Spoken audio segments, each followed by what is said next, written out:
బాండ్లతోనే black money కట్టడి. నా మనసుకు నచ్చిన ఆలోచనే ఈ స్కీమ్ అని చెప్పేసి ప్రధానమంత్రి నరేంద్ర మోడీ అంటున్నాడు.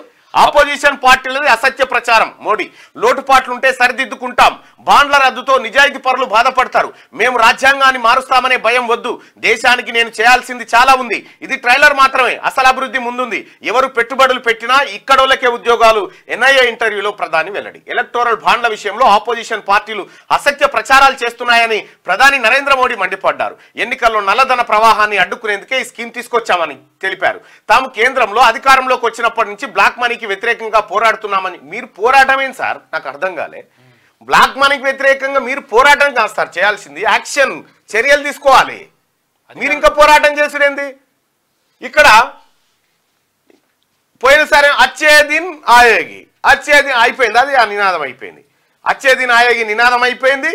ఇక ఇప్పుడు తాజాగా నేను చేయాల్సింది చాలా, ఇంకేం చేస్తావు సార్? చేయాల్సిందంతా ఇంకేం పాడని చేస్తందుకు, తమరు చేస్తందుకు. ఈ 10 ఏళ్లలో ఏమేం చేయాలో అవి చేసినావు. ఎలక్టోరల్ బాండ్ల విషయంలో బ్లాక్ మనీ కట్టడి చేసినావు. బ్లాక్ మనీ తీసుకొస్తా, లేకపోతే 50 రోజుల రాళ్లతో కొట్టి సంపురు అని చెప్తి. ఏది బ్లాక్ మనీ?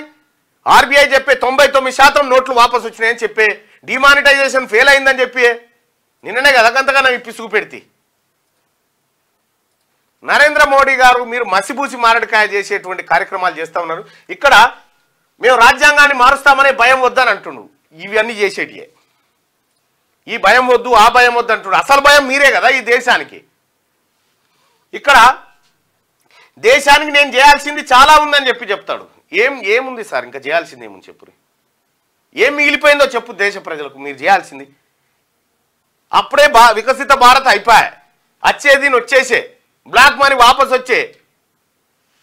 ప్రధానమంత్రి గారు వచ్చే 5 ఏళ్ల పాటు ఈ దేశంలో ఉన్నటువంటి వాళ్ళకి రేషన్ ఫ్రీ అంటేనే ఈ దేశం ఎంత దరిద్రం దిశగా పోతుందో అర్థం చేసుకోవచ్చు. ప్రజలకు కొనుగోలు శక్తి లేదనేది నీ మాటల ద్వారా నిరూపితమైంది. కనీసం బియ్యం కొనుక్కొని తినే పరిస్థితి ఉండదు అనేది మీ మాటల ద్వారా రుజువు అవుతా ఉంది.